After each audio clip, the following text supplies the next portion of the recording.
Ya estamos de vuelta y tenemos al autor de este artículo que salió publicado ya en CIPER y que es no es solamente una denuncia que ha generado mucha conmoción, es también una denuncia grave en el sentido de que aquí se han alterado normas, ha habido un engaño a la Corte de Apelaciones, pero también aquí está en juego probablemente, ¿no? El tema de la libertad de expresión. ¿Qué pasa si un periodista está investigando temas complejos? Entonces, con un engaño simplemente se le puede interceptar el teléfono. ¿Cuántas personas más le podría suceder eso? Nicolás Sepúlveda, ¿cómo estás? Buenas tardes, Consuelo, ¿cómo están ustedes? Un gusto. Nicolás, ¿cómo llegas tú a este punto de este engaño? ¿Cómo se puede? Finalmente aquí la pregunta es cómo el ejército logra llegar a la Corte de Apelaciones, decir que este teléfono corresponde a una agente extranjera y finalmente ese teléfono es del periodista Mauricio Baibel. Nosotros tuvimos acceso a algunos expedientes reservados que de la investigación de la Fiscalía, que la Fiscalía inició, recordemos, una investigación penal, luego que la tercera revelara el año 2019 que había una Operación Topógrafo, y otra operación de la inteligencia del ejército, que era la Operación W, donde el ejército estaba espiando a miembros de sus filas o miembros de su fila en retiro que habían denunciado casos de corrupción, y también al periodista Mauricio Baibel, que se había especializado y se ha especializado en develar desfalco al interior del ejército, ¿no? Recordemos el Milico Gate, ha tenido distintas denominaciones. Ahí se inició una investigación penal luego que un diputado presentara una querella, eso fue el 2019, y la Fiscalía ha venido investigando hasta ahora, una investigación que está desformalizada, pero en su poder ya tiene algunos decretos, que son los decretos de inteligencia militar que le solicita a la Corte de Apelaciones una interceptación telefónica. Cada vez que una agencia de inteligencia, sea del ejército, cualquier fuerza armada o las policías, tienen que pedir permiso a algún juez, juzgados de garantía en el caso de las policías, y las fuerzas armadas tienen que hacerlo a la Corte de Apelaciones.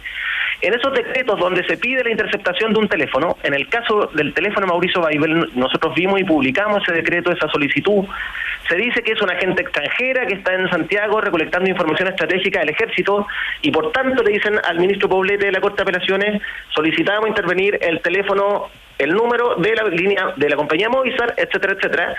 Y una semana después el juez autoriza esa interceptación, que duró, se supone, 6 meses. Lo relevante acá, creo yo, es que no hay ningún control civil sobre lo que hacen las agencias de inteligencia, porque nosotros le preguntamos a la Corte de Apelaciones, por ejemplo, si ellos verificaban que los números telefónicos que le presentaba el ejército efectivamente pertenecieran, en este caso, a una agente extranjera o a quien le dijeran las agencias de inteligencia. Y eso, al parecer, no ocurre. Entonces los jueces se limitan a aprobar los pinchazos telefónicos según el número y el nombre que les digan las agencias de inteligencia. Entonces uno podría preguntarse si esto ha pasado otras veces también. Claro, uno se pregunta si acá hay un modus operandi precisamente para bypassear el espíritu de la ley y obtener información de otra naturaleza. Y lo otro que uno se pregunta es si los jueces no tienen facultades, que me parece que sí las tienen, para corroborar alguna información, pero evidentemente proveniendo esta solicitud de un organismo, se supone, serio, del Estado, con atribuciones bien particulares, prácticamente se le engaña, pero sin tener ningún poder de corroboración o la voluntad de corroborar. Solamente decir algo, Nicolás, Juan Antonio Poblete, este ministro al que engañaron, fue ministro de la Corte Suprema, que el año pasado, entre comillas, lo castigaron y lo trasladaron a Copiapó, ¿ya? Dicen de un entorno bien cercano que no es una persona totalmente competente y que por eso lo pusieron a cargo de las revisiones de solicitudes de inteligencia, que es, entre comillas, una actividad un poco cacho, un poco para sacársela de encima, y que obviamente lo hizo pésimo, lo engañaron, pero hay serias dudas respecto a si él es muy acucioso o no en su forma de investigar y de trabajar.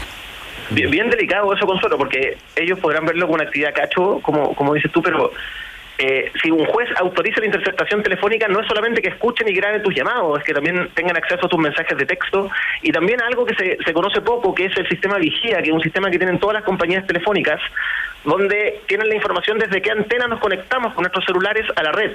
Entonces ellos, por ejemplo, con el sistema Vigía pueden saber, gracias a los GPS y a la antena que tú te conectas, en qué lugar, en qué comuna, por ejemplo, en qué cuadra aproximadamente tú estás. las 24 horas del día mientras lo que dure la interceptación. Entonces, si los jueces no se preocupan de poner énfasis en hacer un control de lo que hacen las agencias de la inteligencia, claramente todos los ciudadanos podríamos estar en riesgo, ¿no? De violación de nuestra vida privada también. Nicolás Sepúlveda, y otra cosa que me llama la atención, sí, efectivamente llama la atención que la Corte de Apelaciones no haga ese chequeo, pero también llama mucho la atención que la Dirección de Inteligencia del Ejército, una institución clave, digamos, ancla para un país en términos de su seguridad, presenta un escrito engañando a la Corte, a la justicia. Es decir, hay ahí un poquito, perdón la palabra, pero como de desfachatez o de sentir que eso no va a tener un costo. Estaba viendo ahora, por ejemplo, que va a ser citado el comandante en jefe del Ejército a la Comisión de Defensa, pero hay también probablemente una sensación de que no va a tener costo engañar a la Corte de Apelaciones. ¿O no? Es que no hay ningún tipo, es que no tiene ningún costo porque no hay ningún control civil sobre esas agencias de inteligencia. Nosotros en CIPER hemos publicado otras investigaciones sobre inteligencia de carabineros, por ejemplo, y si esto no llega a la justicia penal, como pasó ahora en este caso en el que estamos hablando, tampoco nosotros tendríamos idea de estos decretos de interceptación y a quiénes están espiando, porque yo hablé durante hoy día con ex ministros de Defensa que me dicen que ellos nunca solicitan, por ejemplo, al Ejército que les muestren a quienes los decretos de interceptación o a quienes están siguiendo, porque esa información de inteligencia es muy delicada. Entonces no hay nadie que lo supervise. Los servicios de inteligencia prácticamente se mandan solos. La ley de inteligencia ciertamente les da manga ancha. O sea, sí, manga ancha para espiar, para interceptar. Entonces los jueces son los llamados a verificar qué es lo que pasa, pero en todas las investigaciones que nosotros hemos hecho, siempre nos damos cuenta, pasó en Huracán también, recordemos, cuando Carabineros, gracias a la autorización de un juez de la Corte de Apelaciones de la Araucanía, espió, por ejemplo, al actor Daniel Alcaíno, porque supuestamente a través de antorcha habían verificado que él hacía aporte económico a la CAM, lo que resultó ser totalmente falso, al igual que todo el montaje de la Operación Huracán. Y otro asunto, nosotros hace una semana publicamos otro reportaje donde mostrábamos las imágenes cómo la DINE, la misma inteligencia del Ejército, estaba siguiendo y espiando a los denunciantes que iban a hablar con la jueza Romy Rutherford, quien está investigando el desfalco de los altos mandos del Ejército. Es decir, aquí no es solo que estén espiando al periodista Mauricio Weibel, no es solo que hayan espiado a los denunciantes de corrupción, sino que también están practicando seguimiento y le pusieron agentes de punto fijo a una jueza de la República. Yo creo que esto es muy grave y da cuenta de la manga ancha que se tiene con las agencias de inteligencia en general aquí en Chile. Sí, sin duda esto tiene raíces más gruesas y profundas. Te agradecemos mucho, Nicolás, por estos minutos. Que estén muy bien. Muchas gracias. Gracias.